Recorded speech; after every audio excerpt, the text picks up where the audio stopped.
ஒருத்தன் கோழை ஒருத்தன் வீரன், ஒருத்தன் ஸ்டைலானவன் ஒருத்தன் இல்லாதவன் அப்படின்னு. பட் இது 2 பேருமே கெத்து, 2 பேருமே வயலண்ட், 2 பேருமே swag. There are so many differences and they're all அப்படி இருந்தும் ஒன்னால ஒருத்தனை பார்த்து அவனுக்கு தெரிஞ்சிடும் 2 பேர் நின்றுட்டு இருக்காங்கன்னா இது ஸ்மோக், இது ஸ்டாக். கரெக்ட்.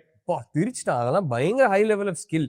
நம்ம வெளியே வந்து இந்த மாதிரி ஒரு டபுள் ரோல் பண்ணிருக்கான், இவ்வளவு ஆத்தர் பேக் ரோல் பண்ணிருக்கான். ஆனா வெளியே வந்து ஃபர்ஸ்ட் 10 minutes யாரும் மைக்கேல் பி ஜார்டன் பிரிச்சுட்டா அப்படின்னு சொல்லவே மாட்டாங்க.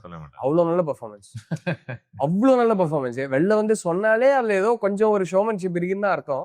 வெளில வந்து சொல்லவே மாட்டாங்க, அவ்வளவு நல்ல performance.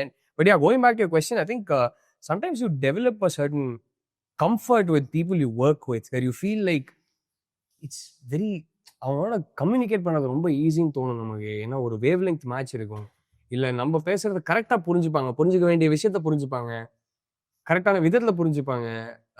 It's is so easy to work with some people and you earn each others trust. நான் வந்து இது இப்படி இருக்கும் அப்படின்னு சொன்னால் இவங்களுக்கு தெரியும், ஏன்னா ஏற்கனவே கூட வேலை பண்ணியிருக்காங்க அப்படின்னு அந்த ஒரு மியூச்சுவல் ட்ரஸ்ட் ஏர்ன் பண்ணுறோம்ல, அது வந்து தட்ஸ் அ லக்ஸுரி.